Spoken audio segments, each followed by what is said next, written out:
Mm. Thank you so much, guys, for being here now. So without waiting, um, we can start the session now. Mm. So I can share my screen. Today it's going to be part 2 of Mind to Matter book. Feel free to interrupt me and ask questions if you guys have any questions. So today the title is going to be all about emotions. So there was a guy in this book called Hans Berger.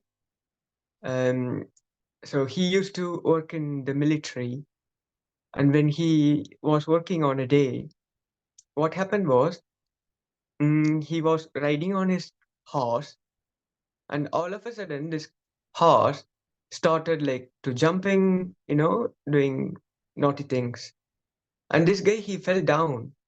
And what happened when he fell down?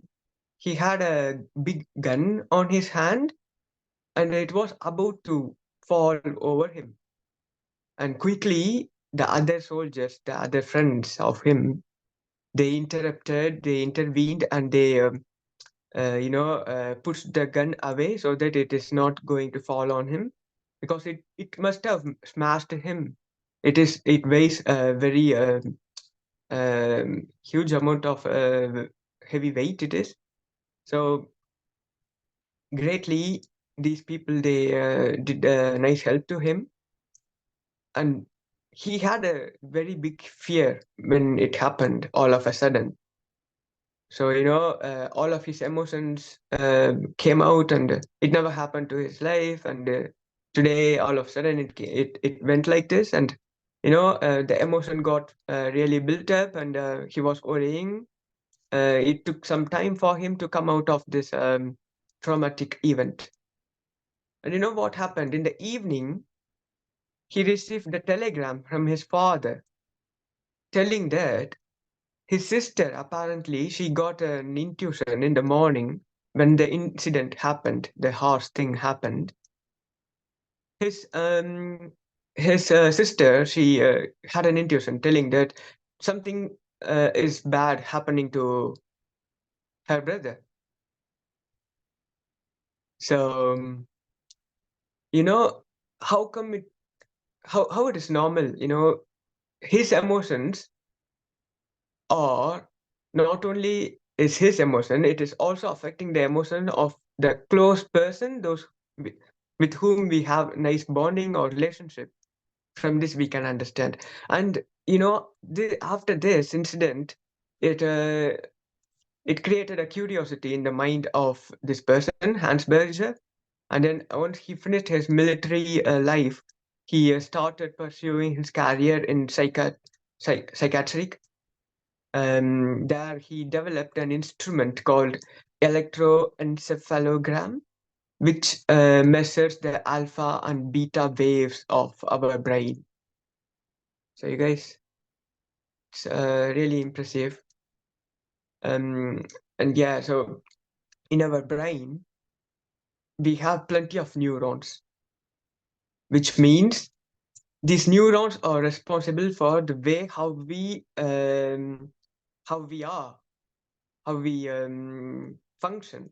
Let's say, for example, you see something, a ball is coming towards you, and you want to catch that ball. What will happen? The communication is happening. So your eyes are seeing in the ball, and the signals are being transmitted by the neurons to the nearby neurons. That's the brain is now going to send another signals to other senses to what to do, what to react, how to react for the ball if it is coming, either to catch or to hide or to move away. All these things are calculated by our brain through the neurons, and this is how it works. And you know what? On a particular day, the author Dawson Church he went and attended um, an a drama where it was really good, it seems, and everyone started enjoying like anything, and they started like keep on clapping. So this clapping pattern, it created a nice vibration in the entire place where this drama happened, or theater. Um, and the players, those who are doing this theatrical drama, they at one point they decided to repeat the session once again to just please the audience. So this is how the neurons in our brain is affecting even the neurons in the other people, those who are around us. So this is what he wanted to mention through this clapping pattern. So when you clap very fastly, and the neurons are going to fire in your brain very fastly.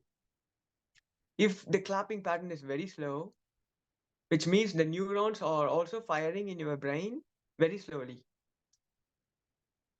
And the same thing is going to affect the nearby persons. Hope you can see this. So in our brain waves, there are about 5 types, starting from gamma wave. So if you see deep down, 40 to 100 hertz is the wave of gamma, which is the highest frequency. And beta wave is something which is less than the gamma wave hertz, the frequency. But this is the state in most of the time we will be. Like, there are two sorts of beta wave. One is low beta wave and another one is high beta wave. Low beta wave is 12 to 15 and 15 to 40 hertz is high beta wave. And if you are in, let's say your brain, let's say our brain have most of the time emitting beta wave, high beta wave, which means it is in stress, it is in fear, it is in anger. So all the negative emotions are associated with the high beta wave. And the low beta wave, 12 to 15 hertz, it's fine, it is good. It is good to have because that is the time where you will be doing some complicated music, you're doing some um don't know some complicated stuff, in your life, calculations, complex problems dealing with. So 12 to 15, fine. And alpha wave, 8 to 12 hertz, is something which is really good. That is the ideal condition that we all need to have in most of the time. So alpha wave is the one where, like, for example, you are calm and composed and you are sitting, just reading a book, you are relaxed totally. This is the state of alpha wave. So we can also call, well, we can go to the next page to see it further. So this is alpha wave, 8 to 12, and theta wave is 4 to 8 hertz, uh, which is uh, not the sleeping state, but it is during the sleeping state where you have plenty of dreams. And delta wave is completely like no thought state, let's say, 0 to 4 hertz. So as you can see here now, uh, as I said before, so gamma waves where you have plenty of frequencies, it is also good. Only beta wave, the high beta wave is not good to have.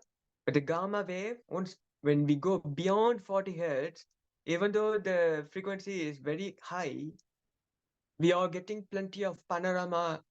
What do they say? Like the mystical experience, all sort of things will happen when we have a gamma wave in our brain. We will see the other realms. We will maybe channeling with the other galaxy people. all the things that are not natural to the physical environment is happening during the gamma wave time. And the monks, for example, those who are meditating for a long time, even us PSSM people, we when we have compassionate quality in our being, there it means like we emit lots and lots of gamma waves. And so the second one is beta wave, where they say negative emotions such as anger, fear, blame, guilt, and shame. Afterwards, alpha, as I said, it is the optimal state, and alpha is the bridge. Why they are saying it is a bridge? Because it is the bridge between theta, delta, and beta and gamma. So it is. So I will show you a video now. It is going to clarify us even more better. Because theta and delta are the subconscious state of our mind, and beta and gamma are the highly conscious state of our mind. But the alpha is something which connects these two. You are neither in the extreme state of agitated or neither in the extreme state of relaxed, calm, doing nothing but blissful. But it is something what Patriji, let's say, maybe used to call as middle path. We have to be also in this spiritual realm and also in this physical realm, but using both efficiently, which is what alpha, I think. And I just wanted to show you a video for that to understand even more better. So wait a minute, I think you might not the audios now.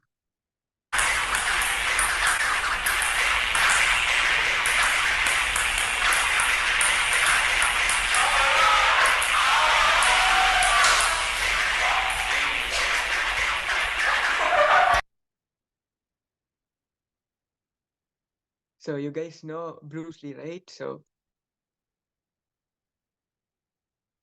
we all know Bruce Lee. Did you guys see how his performance was?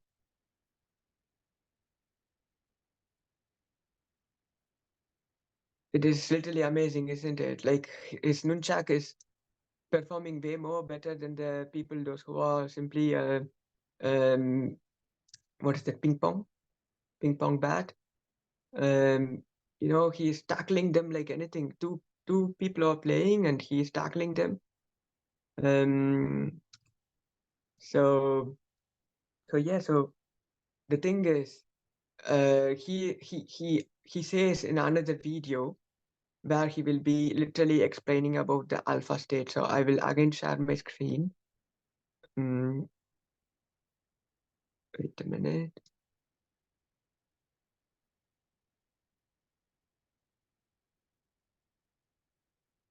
So here he will speak. It might sound too philosophical, but it's unacting, acting, or acting, unacting. You've lost me. I have, right? So what I'm saying, actually, you see, I mean, it's a combination of both. I mean, here it is the natural instinct, and here is control. You are to combine the two in harmony. Not, if you have one to the extreme, you will be very unscientific.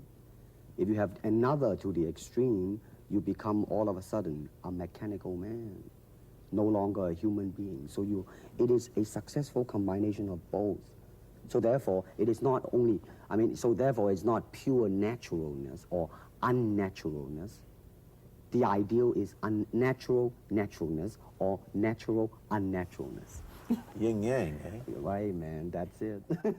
But if you do not have styles, if you just say, well, here I am, as a human being, how can I express myself totally and completely? Now, that way, you won't create a style, because style is a crystallization, that way, It's a process of continuing growth. Hand-wise, it's very slow. Oh, is it? And you push it out, but all the time you are keeping the continuity going. Bending, stretching, everything. Suppose, I mean, you just keep it moving. It's like a ballet dancer there. Yeah, it is. I mean, to them, you see, the idea is running water never grows stale. So you got to just keep on flowing. Interesting. We don't, in our world, and haven't since the days of the Greeks who did, combine philosophy and art with sport. But quite clearly, the Oriental attitude is that the three are facets of the same things. Man, listen, you see, really, to me, ultimately, martial art means honestly expressing yourself. Now, it is very difficult to do. I mean, it is easy for me to put on a show and be cocky, and be flooded with a cocky feeling and then feel like pretty cool and all that. Or I can make all kinds of phony things, you see what I mean? Blinded by it. Or I can show you some really fancy movement. But to express oneself honestly, not lying to oneself, and to express myself honestly, that, my friend, is very hard to do. And you have to train. You have to keep your reflexes so that when you want it, it's there. When you want to move, you're moving. And when you move, you are determined to move. Not taking 1 inch, not anything less than that. If I want to punch, I'm going to do it, man, and I'm going to do it, you see. So, I mean, so that is the type of thing you have to train yourself into it, to become one with the... You think? Yeah, this is very empty your mind. Be formless, shapeless, like water. Now, you put water into a cup, it becomes the cup. You put water into a bottle, it becomes the bottle. You put it in a teapot, it becomes the teapot. Now, water can flow, or it can crash. Be water, my friend.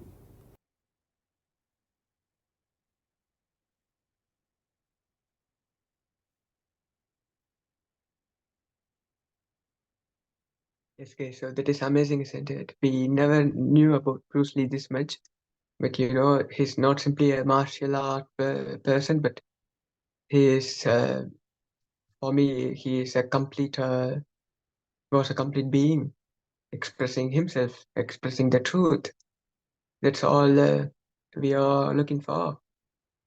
And we have to be like him, that's why the meditation is going to help us, it seems.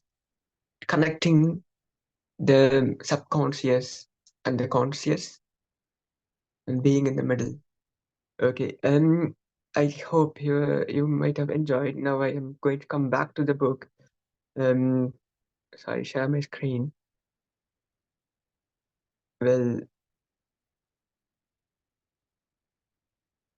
so yeah, so the theta is the frequency where the eye movement will be rapid when we sleep, where we will be having the dreams or hypnosis state, these sort of areas where the brain is going to emit a lot of theta waves.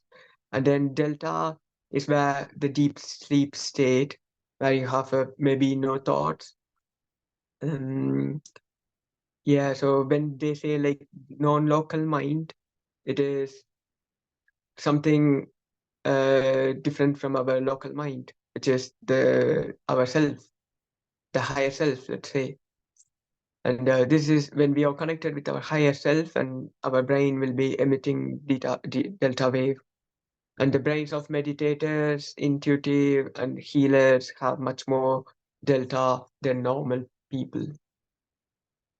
Okay, now there is something called mind mirror, which was invented by this guy called Maxwell Cade. So what is good about this mind mirror is it is not like the previous instruments which they used to measure the beta waves, alpha waves, or the other waves were being used only during the being used only in the clinics, in the hospitals. But the mind mirror is something which has came into the existence where everyone can use this, and to find what frequency our brain is now in. I thought like maybe we need to have this instrument so that let's say for example we conduct meditations, right?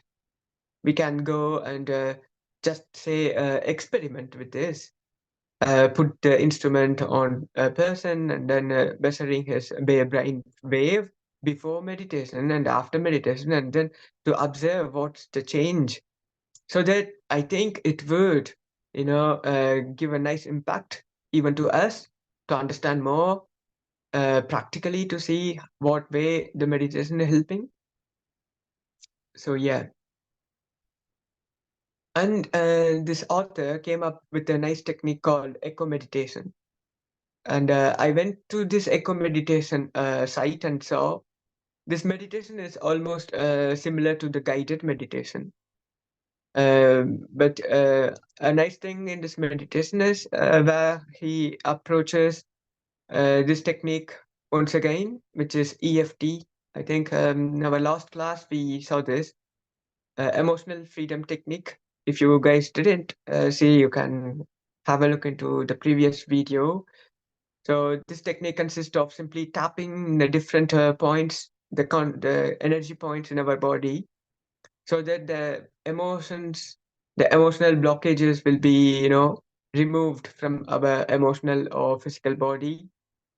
Thus, we can get rid of lot amount of stress, which leads to disease or whatever.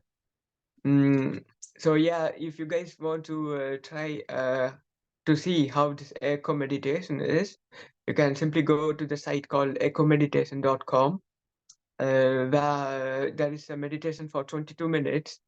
I think we have to do this every day in the morning, because it is not kind of meditation, but it is like to speaking with our body, so that as we came across, it is where our attention goes, where the energy goes, or where the energy flows. Which means when we wake up in the morning and we go and do this echo meditation, where the author will be saying like, you have to now focus on your um, different parts of the body, and which means we are literally keeping our attention on that, which means the body is now setting up to work efficiently for the day, I would say. Yeah, so just have a look into this echo meditation. It is really not bad. And yeah, so the left side one is the so this is the brain wave pattern.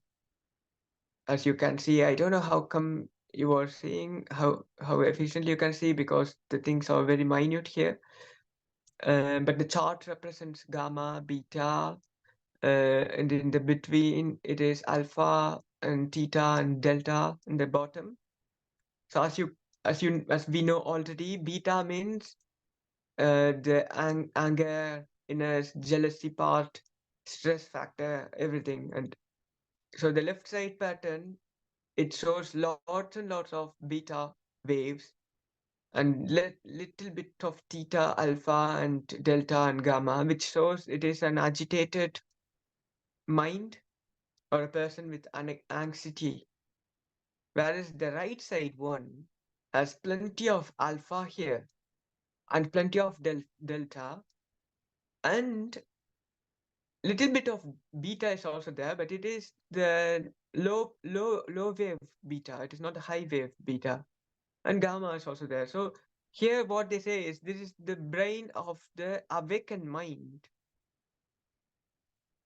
So this is how an awakened mind brain would look like, guys. So lots and lots of the delta and lots of alpha, which is connecting between our beta gamma and delta theta delta. So subconscious and consciousness both will be working efficiently. The musician trapped inside the programmer. So there was a guy called Prem. When he came to this echo meditation conducted by this author Dawson Church, he is a programmer, and he had plenty of stress at his work. He didn't like his life. He was not enjoying at all. And as you could see right away when he came into the place, they put this device and it measured. He had lots and lots of beta waves.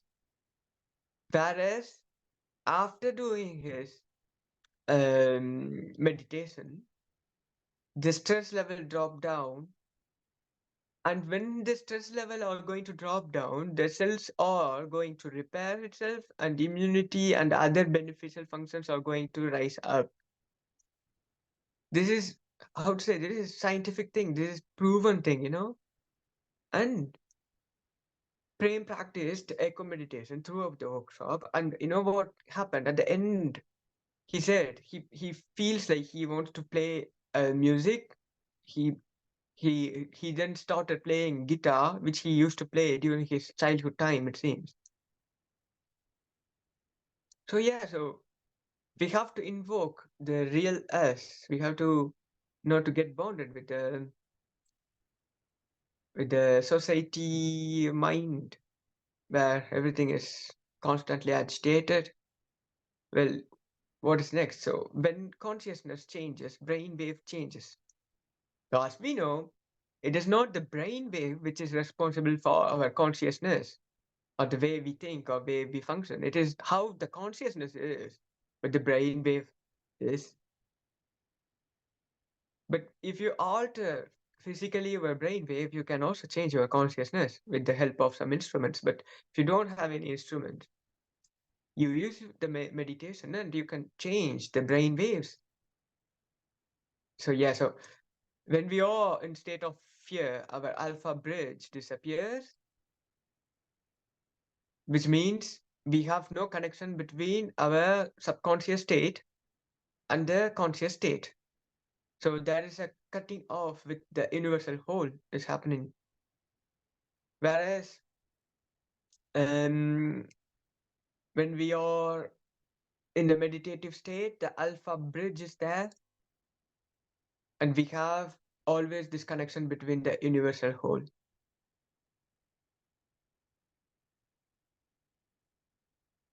Yeah, as they clearly said, in the last point, when we are in a state of bliss, our brain shows the awakened mind button. Oh my God. So these are the happy hormones. Here we saw which one? There is a particular hormone which is not which is a stress hormone. Serotonin, I'm not sure. Yeah, but yeah. So here these are the happy hormones. So endorphins block pain and increase pleasure. So if you guys want these sort of feelings, you can simply increase your endorphin by doing what? Simply meditation or whatever. And the oxytocin is the hormone which is responsible for bonding, and it stimulates the feeling of closeness and intimacy with others. Serotonin is associated with satisfaction. Dopamine is with the sensation of reward. Anandamide is called the bliss molecule, and it is named after the Sanskrit word for happiness. So, in India, we used to always have these terms, which now the Westerners started speaking about, which we neglected since ages. But now Westerners started speaking about that. Now we understand, the worst of what we used to have way back. We have to start look back. The experience of the mistakes. So there was a girl called Julie. She participated in this echo meditation, and she had she went in Delta state, where she started experiencing like some other other realm beings started approaching her, and they gave her um, uh, a symbolic guide sort of thing. She received kind of a blue colored gem, it seems, and from that they were assuring her that everything will be taken care of, don't worry. And when she came out of meditation, she felt as if she relieved of every pain, she relieved out of all stress she had, you know so this was the effect she had. And apparently this is the experience of almost every people, those who are going into a deep meditative state.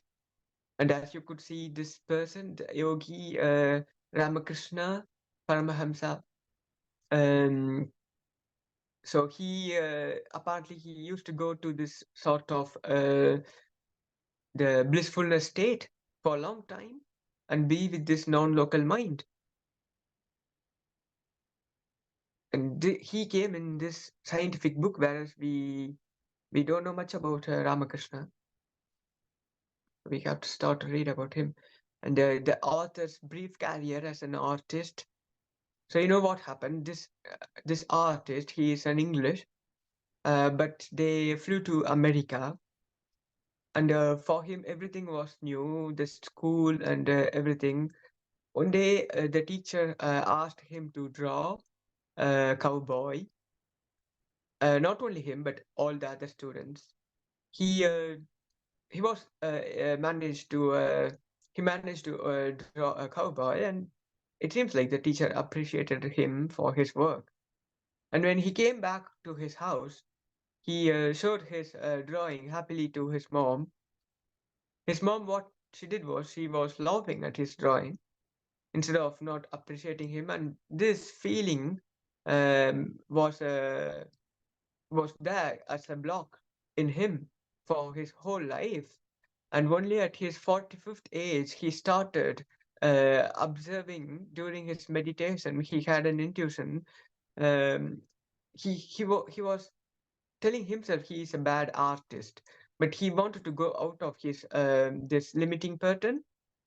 So because he is someone, he is a meditator and stuff, but he had this emotion which he is carrying since long time, and he decided to get rid of this emotion. And one day what he did was he just dared to when to go, and he started painting, uh, and what happened, all of a sudden the drawing started flowing through him. He's not someone who is drawing, but his drawing started happening with him.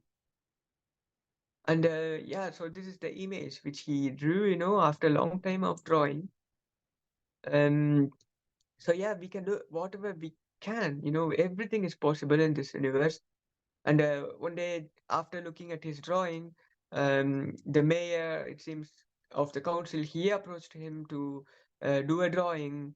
So he participated in competitions where he drew like more than 30 diagrams or pictures in a span of a week.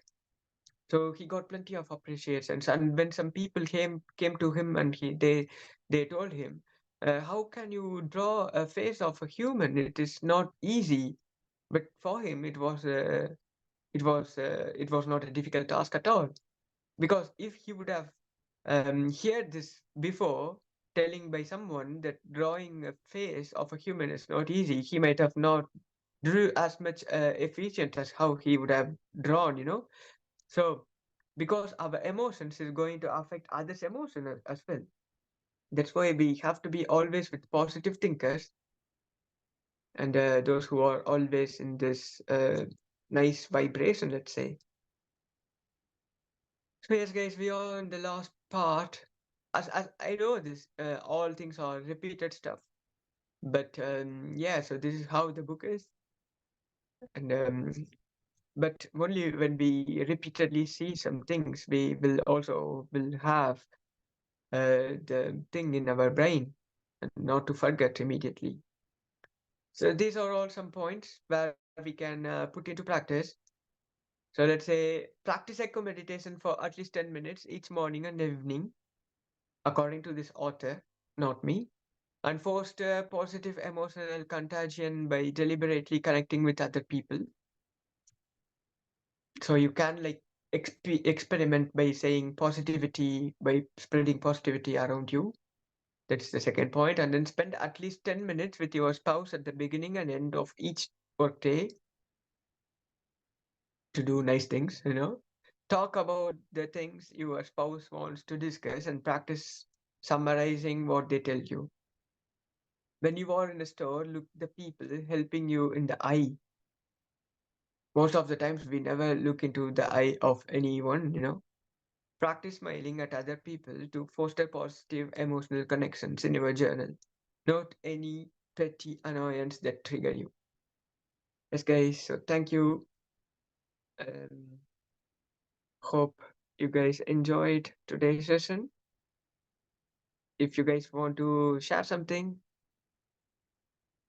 don't hesitate. Thank you, Atisha, for sharing in the chat.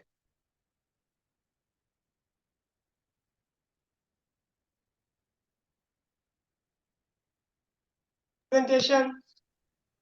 Adbut, nice presentation. Very good. Thank you so much, sir. We are listening like a FM radio since last 20 Wow. minutes. Thank you. All because of you. You only wanted me to read this book. Good job, but I need to, I'm surprised at the attendance here. What happened to all the Europe guys? There are around 7, 8 number from Europe. Yeah, there are, but yeah, maybe they have said their work, but it is 8 p.m. is not an ideal time, I think. So it's 9 o'clock only. That is the right time for them. Maybe it's in the last minute notice. No, I've been telling this since last 2 weeks. Okay. And also, I contacted people personally. Aditya bro is here, Leela's here, some other people.